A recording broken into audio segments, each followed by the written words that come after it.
Bismillahirrahmanirrahim. Vel asr innel insane lefi husr illellezine amenu ve amilus salihat ve tevasav bil hak ve tevasav bis sabr. Sadakallahul aliyyul azim. Rabbi şrah li sadri ve yessir li amri ve uhlul ugdeten min lisani yefkahu kavli. Avsikum ibadillah ve nefsi bi takvallah. Allah'ın salamı, rəhməti, bərəkəti hər birimizin üzərinə olsun. İlk növbədə özümə və sizə ilahi nemət olan təqvanı tövsiyə edirəm. Allah Taala bizləri təqvalardan qərar versin. Allah bu rəhmət, bərəkət dolu Şaban ayını, rəhmət, bərəkət dolu cümə gününü, rəhmət, bərəkət dolu Mövlud günlərini hər birimizə mübarək, xeyirli, bərəkətli eyləsin inşallah. İnşallah ki, ümumi olaraq sizlə bir neçə məqama toxunmaq istəyirəm mövzu ilə bağlı. Quran-ı Kərimdən bir surə oxuduq, Əsr surəsi, Quran-ı Kərimin ən xırda kiçik surələrindən biridir, 3 ayədən ibarətdir. Biz insanoğlu bu yaşadığımız dünyada, dövrdə, zamanda bəzən həyatımızın, yaşayışımızın, zamanın, Allahın bizə bəxş elədiyi nemətlərin dəyərin bilmirik, qədrin bilmirik, fərqinə varmırıq. Allah Quran-ı Kərimdə bir yerdə Əsr surəsində buyurur ki, bir çox alimlər, müştəhidlər, Quran mütəxəssisləri və yaxud da ki, digər alimlər bu ayəni 3 ayədən ibarət olan bu surəni oxuyarkən hər dəfə yeni bir şey kəşf ediblər, yeni bir şey əldə ediblər. Hətta qeyri-İslam alimləri gəlib Quranın bu surəsinə çatanda deyiblər ki, bu surəni oxuduqdan sonra bizə kifayət edir ki, Quran həqiqətən də Allah tərəfindən gəlmiş bir kitabdır. Yəni, Quranda olan sözlər ilahi sözlərdir. Allah burada birinci and içir əsrə, vəl əsr danışmışıq sizin üçün. Əsr 100 ilə əsr deyirlər. Bir əsr var, o ki deyir ki, filan əsrdə və yaxud da ki, indiki əsr və yaxud Peyğəmbərin İslamı gətirdiyi əsr və yaxud bizim qıldığımız namaz ki var, 5 namazdan biri əsr namazı. Bunlar hamısı, baxırız, zamanı özündə ihtiva edir. Yəni, söz olaraq əsrdir, amma özündə zamanı ihtiva edir. Bəzi alimlər də deyir ki, Allah Taala burada zamana, vaxtı and içir. Ki, yəni, zaman, vaxt insanın həyatında o qədər dəyərlidir ki, insan o zamanın, vaxtın dəyərini bilmir. Elə bilir ki, havayı bir şeydir.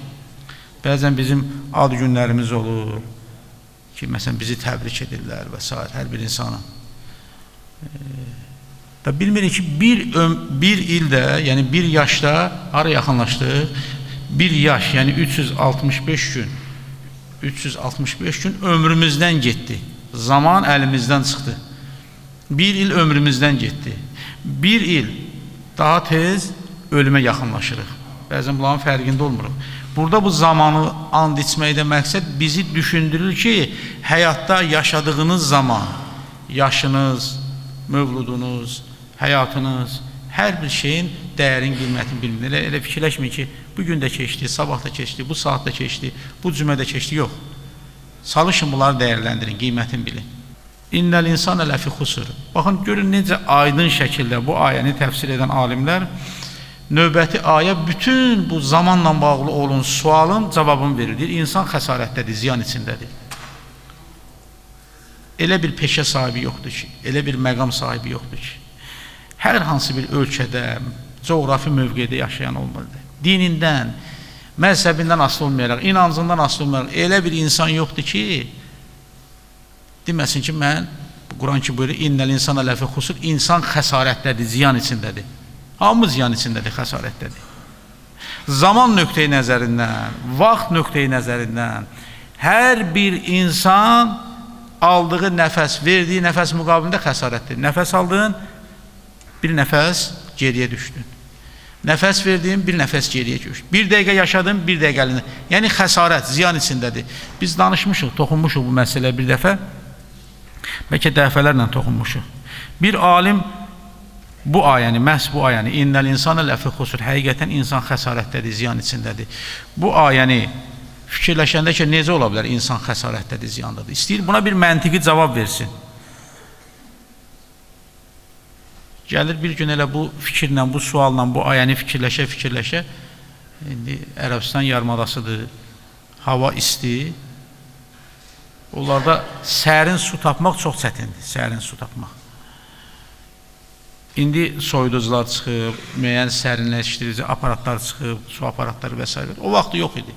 O vaxt böyük soyuducular vardı, onlar suyu o soyuduculara qoyardılar, böyük buz parçaları yaranardı və o buz parçalarını o su satan insan bir əlində su qabı, bir əlində də buz olardı. Alim bu ayəni fikirləşir, innəl insana ləfi xusur, insan xəsarətdədir, ziyan içindədir. Bunun istəyir məntiqini açsın, Allah burada nə demək istəyir? Özü üçün bir rahatlıq tapmaq istəyir və görür ki, o su satan, o buz satan deyir ki, ənə xasir, mən xəsarətdəyəm, mən ziyan içindəyəm.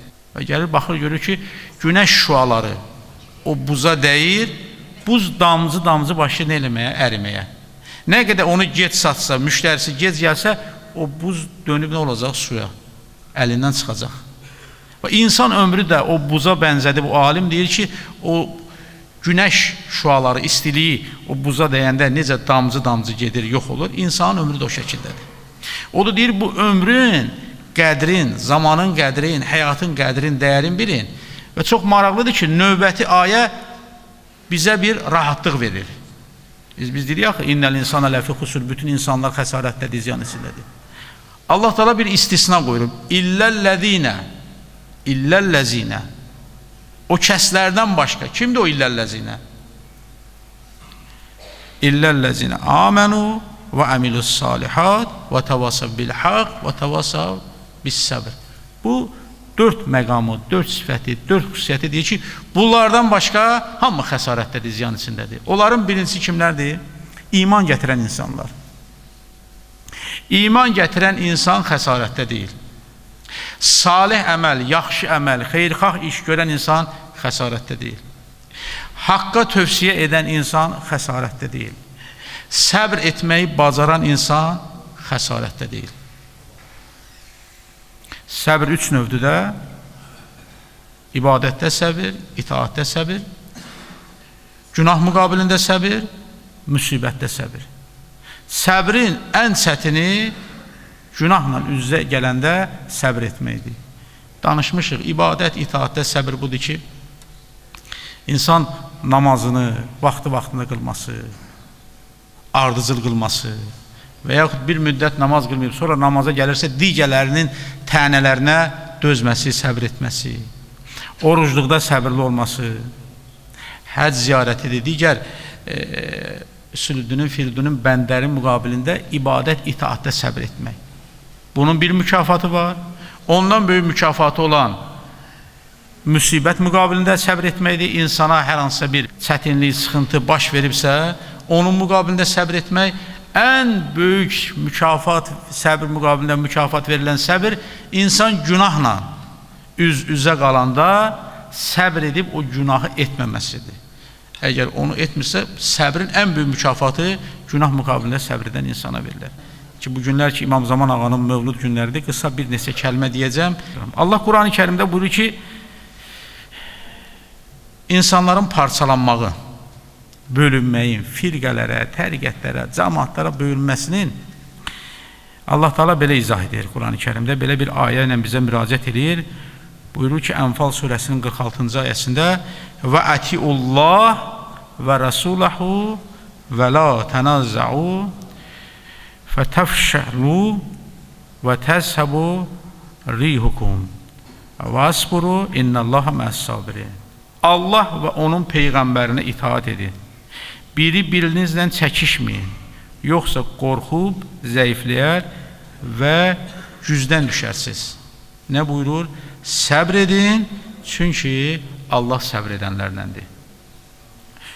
Bugün insanların əksəriyyətinin problemi ondadır ki, onlar Allah və onun Peyğəmbərinə itaat etməkdə çətinlik çəkirlər, sıxıntıdırlar. Siz namaz qılan insanla bir namazın sayında nə qədər fərq var? Və yaxud müsəlmanla qeyri-müsəlmanın say hesabında nə qədər fərq var? Namaz qılanlar azdır. Müsəlmanlar azdır. Namaz qılanların içində möminlər azdır. Budur ki, Allah və onun Peyğəmbərinə itaat edin. İnsan öz Peyğəmbərini tanıyarsa, Peyğəmbərin vəlisini tanıyarsa, Peyğəmbərin canişinini tanıyarsa və ona itaat edərsə, xoş o insan alına. Yoxsa bugün biz Allah və onun Peyğəmbərini tanımaqda bir-birimizdən çəkişirik. Xırda, sadə məsələlərdə, cüzi məsələlərdə çəkişmək, parçalanmaq, bu nəyə gətirib çıxardar? Bizim zəifliyimizə, bizim gücdən düşməyimizə. O da deyir ki, Allahı tanımaqda, Peyğəmbəri tanımaqda, dininizdə möhkəm olun, səbirli olun. Bəzən sıradan bir məsələdən ötürü özünün dərk elə bilmədiyin, başa düşmədiyin, araşdırmadan səbirsizlik etmək insanı fəlakətə gətirər. Allah deyir ki, insan səbr edərsə, mən o səbr edən insanlanam. Neçə dəfə Allah Quran-ı Kərimdə buyurur ki, İnnəllaha məəs-sabirin.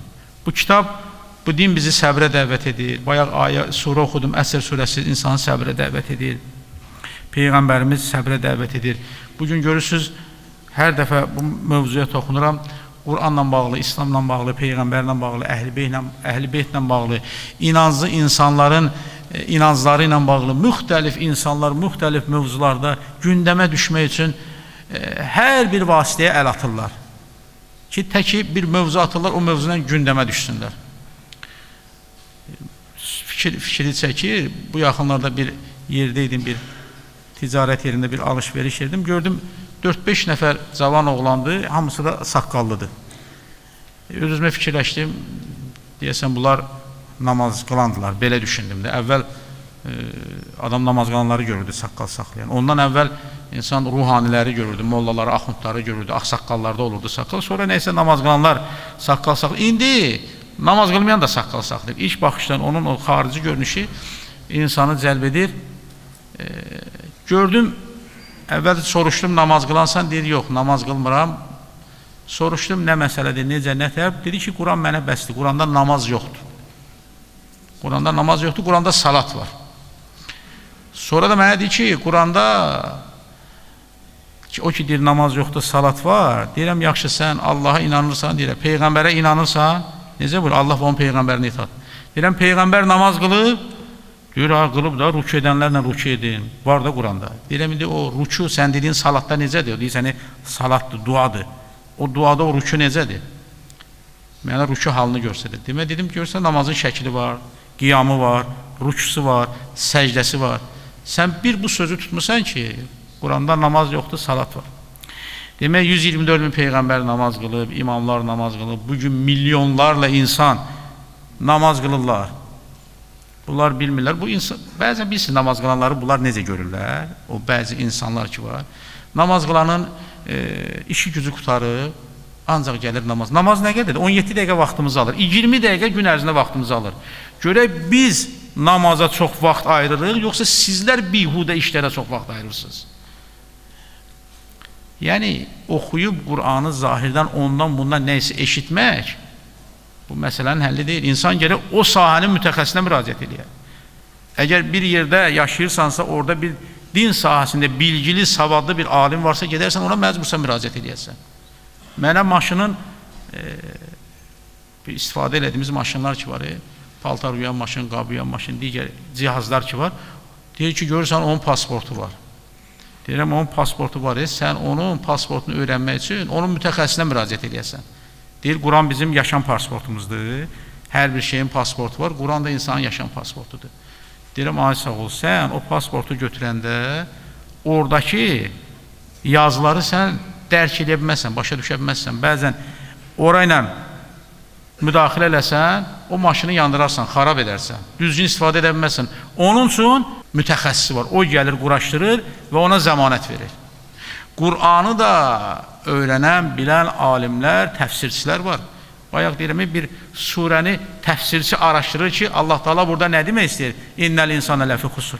Araşdırır və bir məntiq tapır ki, xəsarətdə məna budur ki, an-ba-an insanın ömründən gedir. Yəni, öz fikrinlə məsələni tamamlayıb, rahatlaşmaq istəyirsənsə, bu başqa bir bəhanədir. Namaz üçün bir bəhanə yoxdur ki. Allah Qur'an-ı Kərimin göndərilməsi ilə, nazil olunması ilə Peyğəmbərimizə bir daha öz varlığının, öz həqqaniyyətinin, öz ədalətinin və Peyğəmbərin Peyğəmbər olmasının mesajını bizə göndərir. Baxın, bugün müsəlman alimləri danışırlar bir, İslam alimləri danışırlar bir. Çox vaxt Qur'anla bağlı qeyri-İslam alimləri, qərb alimlərinin fikirləri, görürsən, insanlar buna daha çox maraqlıdırlar. Böyük bir Fransız İslamşünası Henry Corbin, baxdım bir yerdə mənim rastıma gəldi, bilmirəm sizlə bunu bölüşmüşəm yoxsa yox. Deyir ki, əgər Peyğəmbərin, Həzrət Rəsullahın düşüncəsi xurafat olsaydı, onun Qur'anı gətirdiyi, ona nazil olan Qur'an ilahi vəhd olmasaydı, o heç vaxt bəşəriyyəti elmə, dəvət etməyə cürət etməzdi. Bugün bəzən deyirlər, xurafatdır, bu nəm Allahdan gəlmir. Bu alim, o mütəfəkkir deyir ki, əgər bu xurafat olsaydı, ilahi vəhy olmasaydı, Peyğəmbər bəşəriyyəti elmə dəvət etməzdi. Peyğəmbər və Qur'an qədər insanları heç bir mənbə elmə dəvət etməmişdir. Qur'an-ı Kərimdə 950 dəfə elm, təfəkkür, ağıl haqqında danışır. Və Peyğəmbərimizin də hədisləri kifayət qədərdir ki, mən elm uzaq Çində də olsa gedin onu öyrənin, elmi beşikdən qəbrə kimi öyrənin, mən elmi şəhəriyəm, əli onun qapısıdır və elm öyrənmək bütün müsəlman qadınlara və kişilərə vacibdir. Həzrət Əleyhisselam buyurur, hər kəs mənə bir hərf öyrədərsə ona qul oluram. Elmə bu qədər bizim ən məşhur danışdığımız sözlərimizdir. Məbəs bayramında dedik ki, Allah Qur'an-ı Kərimin ilk ayələrini iqra, oxu, Peyğəmbərə oxu göndərdi. Qur'an-ı Kərimin özünün mənası oxumaq, yığmaq, cəmləmək mənasındadır. Yəni, alim deyir ki, insanlar düşünsələr, fikirləşsələr və qəti qərara gələr ki, bu ilahi bir vəhdir və əgər ilahi vəhy olmasaydı, Peyğəmbər insanları bu qədər elmə dəvət etməzdi, Qur'an insanları bu qədər elmə dəvət eləməzdi. Bunu deməkdə məqsədim budur ki, bugün biz elə bir zamanda dövrdə yaşayırıq ki, indi deyir, texniki tərəqqinin, elminin inkişaf etdiyi bir dövrdə, indi daha görürsünüz ki, süni intellekt çıxıb, görürsən ki, bir mövzu axtarırsan, vurursan, gərək hər bir sahədə insanın bilgisi olsun. İndi biz müəyyən yaş həddini keçmişik, o keçid dövründə yaşamışıq. Yəni, müəyyən məsələlərdən anlayışımız var, amma tam anlayışımız yoxdur. Bugün amma gənclərimiz üçün, cavanlarımız üçün o bugünkü texniki tərəqqidə inkişaf eləmə, elmi nəticə almaqdan ötürü kifayət qədər imkan var. Məxsusən də inancı insanlarımız, cavanlarımız, gənclərimiz bu sahədə çox diqqətli olmalıdırlar. Görürsünüz, Quranla bağlı araşdırmalar aparırlar, Qurana qarşı çıxanlar. Bugün İmam Zaman ağanın mövlududur. O günlər İmam Zaman ağanın zuhurda olması, qeybdə olması, bununla bağlı görürsən ki, ixtilaflı fikirlər, sözlər deyirlər. İnanclı insansın, bir mənalı budur ki, o Allahla bağlı, Peyğəmbərlə bağlı, Qur'anla bağlı, imamla bağlı, onda heç vaxt şək, şübhə, narahatçılıq yoxdur. O bunu rahat qəbul edir. O insanlar narahatdır ki, şəkkə, şübhəyə düşürlər ki, onların imanlarında, fitrətlərində boşluq var. Heç vaxt inancı insan bu mövzularda mübahisəyə gedir. O rahat bunu qəbul edir. İnşallah ki, Allahdan istəyimiz, arzumuz bu olsun ki, Allah Taala bizi imanlı, salih əməl sahibi, haqqa tövsiyə edən, səbr edən bəndələrdən qərar versin inşallah. Quran-ı Kərimdən ayə oxuduq. Və ayə buyurur ki, vəl əsr innəl insənə ləfi xusr illəlləzin əmənu və əmiləs salihat və təvasav bil haqq və təvasav bis səbr.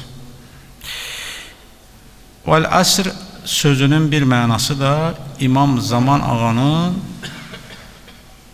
zuhur edəcəyi əsrdir, dövrdür. Allah ona and içir. Bir alimlər araşdırırlar ki, bir and da məna budur. Qur'an-ı Kərimdə bir ayəmiz var, buyurur ki, Ca'al haqq zəhəqəl batil, innəl batilə kanə zəhuqa. Haqq gəldi, batil aradan getdi. Həqiqətən batil yoxluğa, aradan getməyə məhkumdur.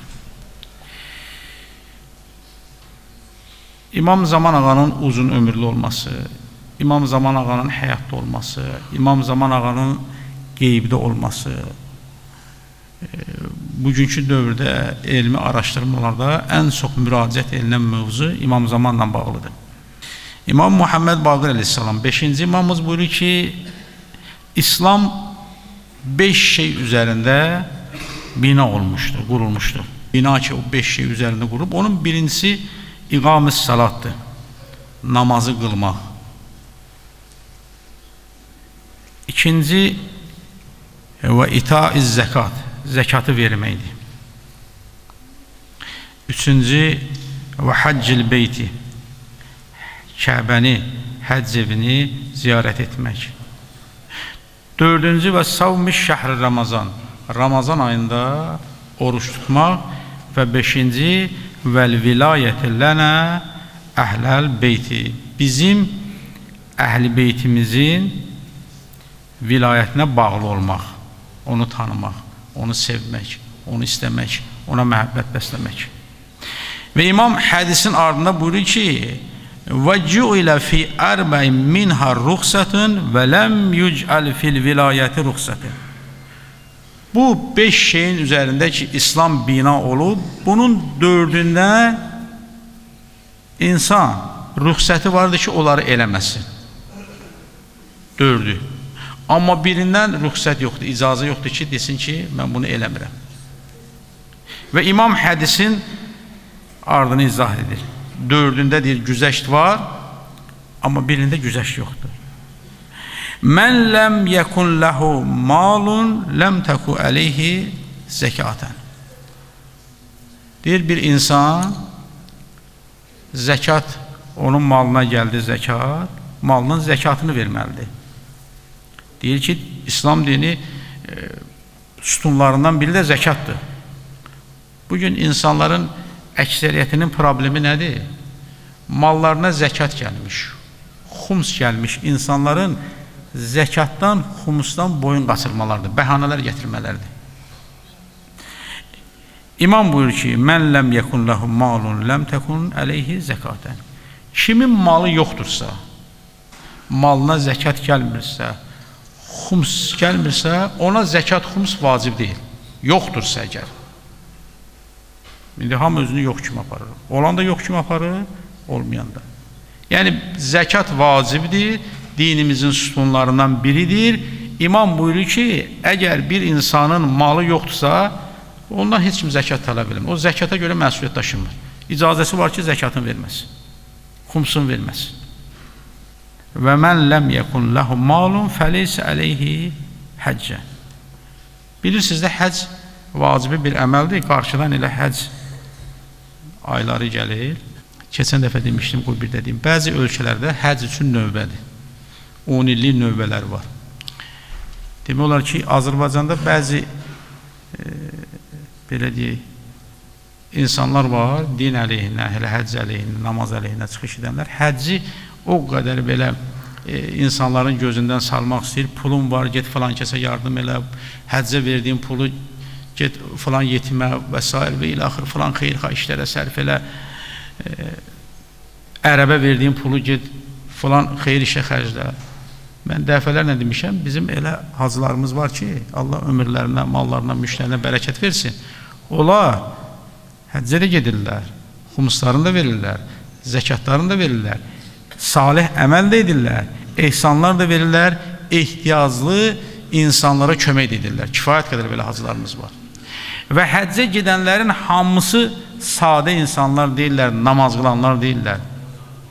Həccə gedən insanların içində elmi cəhətdən, digər peşə sahələrində yüksək səviyyəli məqam sahibləri var, onlar da həccə gedirlər. Bunu bir qısa olaraq deyirəm, o insanlar görürsən ki, həcc vaxtı gələndə, həcclə vaxtı başlayırlar ki, özlərini gündəmə gətirmək üçün həcci aşılığıma istəyirlər. Görürsən, Ramazan ayı gəlir, Ramazanın bayramı, onunla bağlı bir mövzuya. Cümə günü gəlir, cümə gündən. Quran götürürsən, Quranla bağlı. Bunlar daim istəyirlər, gündəmdə qalmağın ən rahat yolu nədir? Din sahəsini hücum eləmək. Biz də başa düşürük. İnsanların içində, tək hacıların içində deyil ki, digər peşə sahələrinin içində belə deyim, mənfi xarakterli insanlar yoxdur. Bu həclərin hamısı, onların həcci qəbul olsaydı, hacı olsaydı, xoş bizim halımıza. Namaz qılan həmsinin, Kərbalayı həmsinin, Məşəd. Ümumiyyətlə insan, hər bir insan öz insani keyfiyyətini qorusa, xoş bizim halımızda. İnsanların içində yaxşısı var, pisi var, yaxşı görən var, pis görən var. Gedib həccə daha da mükəmməlləşən insan var, gedib zəifləyən, imanı əldən verən də var, namaz qılanın içində də var, oruçların içində də var. Yəni bir neçə fərdlə bütün həcci, bütün namaz qılanları, bütün müsəlmanları aşağılamaq onlara qarşı təhqirdir. Onların haqqına girməkdir. Odur, sözümün əvvəlində dedim ki, bir qədər dünya görüşümüz olsun, bir qədər elmimiz olsun, bir qədər səbirli olaq. Düşmən hər yerdən, bax bu insanları, görürsünüz burada qəşəng, gözəl şəkildə gəlib ədəblə, əxlaqla oturmuşsunuz, qulaq asırsınız. Mən böyük alim mütəfəkkir deyiləm ki. Mənim də sizdən bir vəzifəm var, o da müvəqqətidir. Bir də bir qədər elmi araşdırma aparmışam, cümə günü, bəlkə də dediklərimin çoxunu təkrar bilirsiniz. Amma sizi bura gətirən eşqdir. Bugün Hacı Rauf olmaz, başqa bir Hacı Rauf olar. Amma siz bura Allaha görə gəlirsiniz, Peyğəmbərə görə gəlirsiniz, imanınızdan irəli gəlir, eşqiniz var, bura gəlirsiniz. Bunlar bunu dərk edə bilmirlər. İnsanı bura gətirən nədir? Bu, belə deyək, işin bu qarışıq vaxtında. 1 saat, 2 saat adam görürsən ki, bir işdən ayrılırsa nə qədər çətinlik yaranır. İnsanı bura gətirən onun qəlbində olan imandır. Onun eşqidir, məhəbbətidir, sevgisidir. Sən onu onun əlindən ala bilməzsən, nə qədər desən. O Allah Teala ki, şeytanı, ki iblis Adəmə səcdə eləmədi, onu oradan qovdu. Dedi, onda mən insanlara müsəllət olaram. Dedi, get, mənim müxlis bəndələrimə sən heç nə eləyə bilməzsən. İmam övliyalardan sonra, alimlərdən sonra Allahın yer üzərində möminləri, müxlisləri sizlərsiniz. Bugün siz belə deyək, Peyğəmbər görmədən Peyğəmbərə iman gətirən şəxslər. İmam Zaman ağanın intizarında, İmam Zaman ağanın gözü, bizim qəlbimizdə bax, imamın məhəbbəti var, 12-ci imamın, 12 imamın məhəbbəti var, Əhl-i Beytin məhəbbəti var, Qur'anın məhəbbəti var. İmam buyurur ki, birinci zəkatdır. Onun icazəsi nədir? Malın yoxdursa, xumsuvu zəkatı vermə, səndən heç şey istəmir. İndi həcdir. Bəzi insanlar deyir ki, hacı, gör orada kimsə məni hacca göndərə bilər, həccə getmək istəyirəm. Nə gözəl, həccə getmək gözəldir. Həcc insanın boynuna gəlməlidir. Zəkat, xums insanın boynuna gəlməlidir. Özünü niyə narahat hiss edirsən? Əgər bugün sənin boynuna malın, can sağlamlığın, yol, imkanın yoxdursa, səndən heç kim heç nə soruşmayacaq. Deməyəcəklər, sən niyə həccə getmədin? Həccə getmək imkanlı insanların səhhəti, yolu açıq, yəni orada manələrin hamısı aradan götürülmüş insanların boynundadır.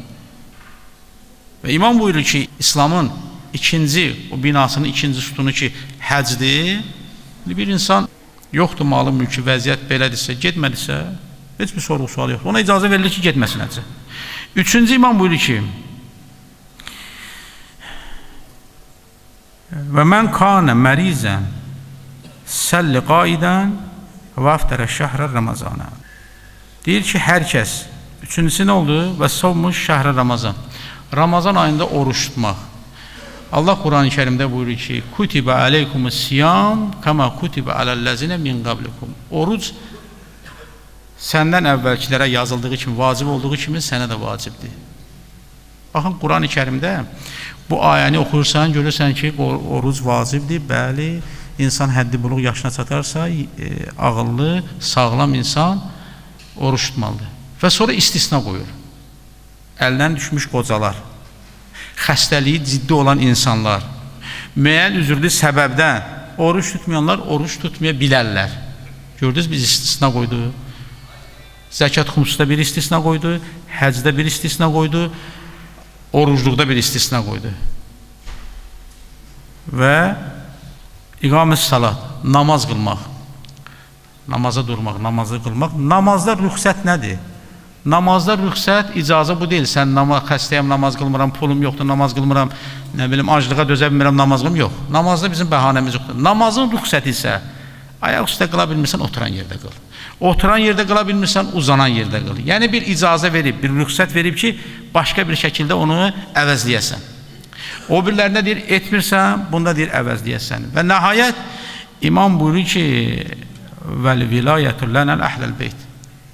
Ən mühüm, imam buyurur ki, biz əhl-i beytə sevgi, məhəbbət, bağlılıq, onların vilayətini qəbul etmək. Bunun üçün nə bəhanə gətirərsən? Sən deyərsən, mən imama niyə bağlanmıram, imamı niyə sevmirəm, əhl-i beyti niyə sevmirəm, 12 imamı niyə sevmirəm? Bu sevmək üçün də mal lazım deyil, yol lazım deyil, ac qalmaq lazım deyil, əyilib durmaq lazım ki, sevgi insanın qəlbindədir. Hz. Rasulullah dini gətirəndən sonra İslam dini gəlirlər, Peyğəmbərə dedilər ki, bunun müqabilində nə istəyirsən? Həzrət nə buyurdu? Buyurdu ki, illə məvəddətər fil qurba. Öz yaxınlarıma, əzizlərimə sevgi, məhəbbətdən başqa bir şey istəmirəm. Və imam buyurur ki, vilayət, amma vilayət istər sağlam, istər xəstə, istər varlı, istər kasıb ol, istər ayaq üstə ol, istər oturan yerdə ol, insana vacibdir. Və vilayətdə mən kuntu mövlahu və hazə əliyyun mövlah. Mən kimin mövlasıyam? Əli əleyhissalam da onun vəlisidir, mövlasıdır. Və vilayət bəhsi Əli əleyhissalamdan gəldi İmam Həsən əleyhissalama, İmam Həsəndən İmam Hüseynə, İmam Hüseyndən İmam Zeynalabdin əleyhissalama, İmam Muhammed Baqir əleyhissalama, ta 12-ci imamımıza kimi. İmamın huzur dövrü olub, imamın qeybət dövrü olub və bir də imamın zuhur dövrü.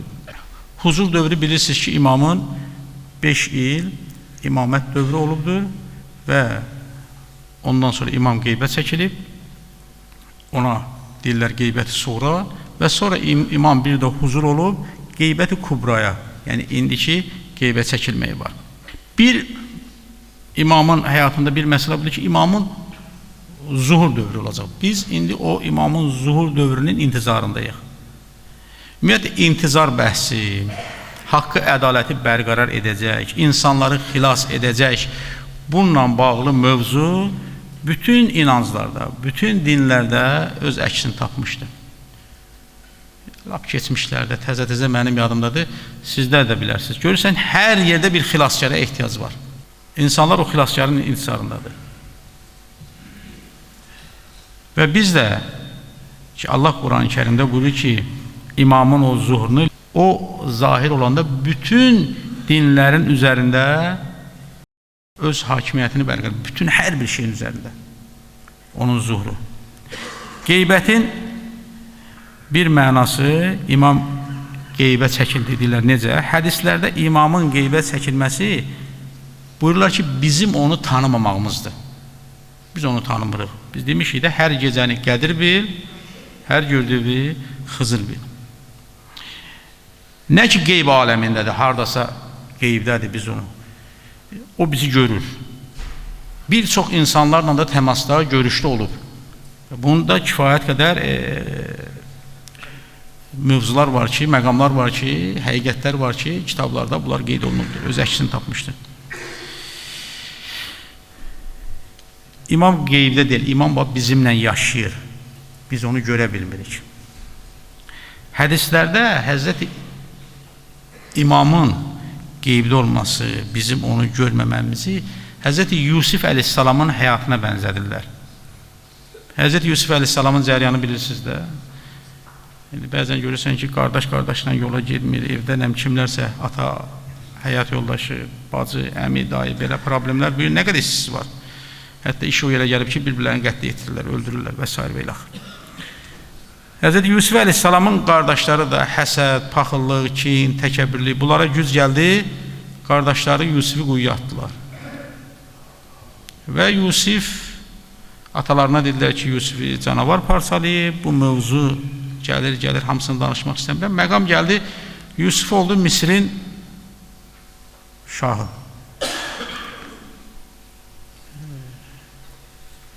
Və bir gün bu qardaşlar taxılla bağlı gəlirlər Misirə taxıl almağa. Gəlirlər, onlar Yusuf əleyhissalamla əyləşmişlər, bir ailədə böyümüşlər və Yusufu özlərindən quyuya atmışlar. Həzrəti Yusuf əleyhissalamla danışırdılar. Həzrəti Yusuf əleyhissalam onları tanıyırdı, amma onlar Yusuf əleyhissalamı tanımırdı. Alimlər deyirlər ki, bəzən İmam Zaman ağanın, yəni görünməməyi, qeybdə olmağı bu mənadadır ki, biz onu görə bilmirik. Bizim bəzən əməllərimiz, davranışlarımız, hərəkətlərimiz, yaşam tərzimizdə elə maneələr gəlir ki, biz onu görə bilmirik. Yəni qeybətin bir mənası insanların imamı imam olaraq tanımamasıdır. O göydə deyil ki, deyəsən göydədir. Həzrəti 4 dənə bizim diri peyğəmbərimiz var. Həzrəti Xızır əleyhissalam, İsa əleyhissalam, İdris əleyhissalam, İlyas əleyhissalam. Xızır peyğəmbər insanların arasında gəzir, insanlarla görüşür, təmasda olur, münasibətdə olur. Və Həzrəti İsa əleyhissalam deyir, nazil olaraq o göydədir, göyə qeybət çəkilib. Amma Həzrəti İmam göyə qeybət çəkilməyib ki. O oradan nazil olacaq, amma imam üzə çıxacaq, biz onu görəcəyik, tanıyacaq. Liyuzirahu aləd-dini kulli. O zahir olacaq hər bir şey üzərində. Baxın, Həzrəti Əli əleyhissalamın dövründə, Həzrəti Əli əleyhissalam imaməti dövründə insanlar Həzrəti Əlini görürdülər, görmürdülər, görürdülər. Tanıyırdılar, tanımırdılar, tanıyırdılar. Problem nədir? Onu qəbul edə bilmirdilər. Və sonda dövründə, zamanında yaşayan Həzrəti Əli əleyhissalam kimi, Əmir əl-Müminin Əli əleyhissalam kimi bir şəxsi o ümmət, o insanlar nə elədi? Qının zərbəsinə qətl etirdilər. İmam şəhadət məqamına uzaqdır. İmam Həsən əleyhissalamdan da həmçinin, İmam Hüseyn əleyhissalamdan da həmçinin, İmam Zeynal-Abidin əleyhissalamdan da həmçinin, İmam Muhammed Baqir, İmam Cəfər Sadiq, İmam Kazım əleyhissalam, bütün imamlara qarşı insanlar imamı görə-görə imamın yanında birləşmək əvəzinə bu insanların içində elələri çıxdı ki, imamı qətl etirdi. Bir alim, bunu bəlkə keçmişlərdə danışmışam sizə, bir sadə misal gətirir, imam niyə biz onu görə bilmirik və yaxud imam niyə bugün zuhur eləmir ki, biz onu görək. Deyir ki, bir qaranlıq yerdir, orada bir insan bir çıraq salır və yoldan kəsən 2 nəfər götürür, o çırağı sındırır. Təzədən bu insan deyir, bir dənə də çıraq salır, ikincisini də sındırırlar, üçüncüsünü salır, üçüncüsünü də sındırırlar, dördüncünü salır, dördüncünü də sındırırlar, beşincini də, 11 dəfə deyir, çırağı qoyur oraya, bu insanlar vurub onu sındırırlar. Deyir, 12-cini qoysam onu da sındırarlar. Bizim imama məhəbbətimiz var, onun intizarındayıq, onu gözləyirik, ona eşqimiz, sevgimiz, məhəbbətimiz var. Hər gün Allahumma kulli vəliyyə duasını oxuyuruq. Amma zaman vaxtında gələndə, bizim o imanımız, İmam Zaman ağa gələndə, biz onu nə qədər tanıyacaq, onun ardıca nə qədər gedəcək, bu çox çətin məsələdir. Burada Həzrəti Əleyhisselam buyurur, imanı əldə saxlamaq, közü əldə saxlamaqdan da çətin olacaq. İmamın zuhur dövrü, belə bir. Demək, imamın zuhurunun bir mənası, imam zahiri görünmə, imamlığı zuhur aşkar olacaq, bir də ki, ilahi ədaləti bərqərar edəcək. Və biz hamımız ədalət axtarırıq, haqq axtarırıq, haqqın, ədalətin arxasıca gedir. İstəyir ki, haqq olsun, ədalət olsun. Hər bir insan özünə bir baxsın, görsün, o özü, birinci özünə qarşı nə qədər haqlı, ədalətlidir. Özü ilə, haqq, ədalətlə davranım, yox. Hə. Ya hə, ya yox. Sonra ətrafdakilərlə, həyat yoldaşı ilə, övladı ilə, bacısı ilə, qardaşı ilə, qohum, əqraba, insanlarla nə qədər sən haqq ədalətlə davranırsan? Onlar səndən razıdırmı? Allah sənin onlarla davranışı, insanlarla münasibətindən razıdırmı? Xoş insanın Allah ki, Allah ondan razı ola. Baxın, imamla görüşmək, imamı görmək, bunun üçün heç də axund, alim, müştehid, professor olmaq lazım deyil. Sadə bir insan olarsan, bir peşə sahibi olarsan, əməlində, işində, ədalətli, haqla davranarsan, imamla görüşə bilərsən. Bunun misalları nə qədər var? Kitablarda bəzilərini sizə demişik, bəzilərini siz eşitmişsiniz, bəzilərini oxumusunuz. Məsələn, alimlər olublar, çilələr saxlayıblar, 40 günlər. Özləri üçün bir proqram qoyublar, 40 günlük dualar, zikirlər ediblər ki, imamı görsünlər. Və yaxud insanlar olub həccə gediblər, 18 dəfə, 19 dəfə ki, deyirlər, həcc vaxtı imam orada olur. Onu görsünlər, sən görə bilməyiblər. Amma görürsən ki, sıradan bir peşə sahibi dərzidir, ondan görüşüb. Ayaqqabı tikəndir, ondan görüşüb. Tərəvəz satandır, ondan görüşüb. Qıfıl satandır, ondan görüşüb. Həm söhbətdir. Qəribə gəlmirmi sizə? Bir alim onu görə bilmir, amma görürsən sıradan bir peşə sahibi. Bax, bu peşə sahibi deyəndə bunun içində hər bir kəs saydı, fəaliyyəsindən tutmuş. Bax, mən hansıları saydım? Mənim son dövrdə rastıma gələn meyvə tərəvəz satan, ayaqqabı tikən, dərzi və bir də qıfıl satan, mənim yaddaşımda olanlar.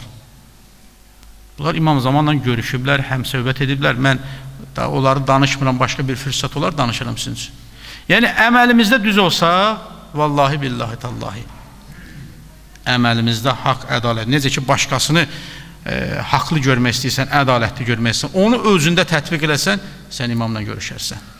Dəfələrlə demişik, Əhl-i Beyt nəyə bənzəyir? Nuhun gəmisinə. Nuhun gəmisinə minən xilas oldu, oradan ayrılan qərq oldu, məhv oldu. Və Şaban ayının duasında da onlar dərin dənizlərdə üzən bir gəmidir, ona minən amanda qalar, o gəmiyə minən amanda qalar. Onu tərk edən boğular. Ondan, onlardan irəli keçən dindən çıxar. O şəxslər ki, özlərini imamlardan çox bilən bilirlər, dindən çıxar. Onlardan geridə qalan həlak olar. Yalnız onlara bağlanan öz məqsədinə çatar. Və Əhl-i Beyt bizim öz məqsədimizə çatmaq üçün ən böyük, ən mükəmməl bir vəsilədir. Allah bizi Qur'an, Əhl-i Beytdən ayrı salmasın inşallah. Bismillahirrahmanirrahim. İzâ câ nesrullâhi vel fəth və ra'aytan nâsi yedhulûne fî dînillâhi affâca fesebbih bihamdi rabbika ve estağfir innehu kâne tevvâben.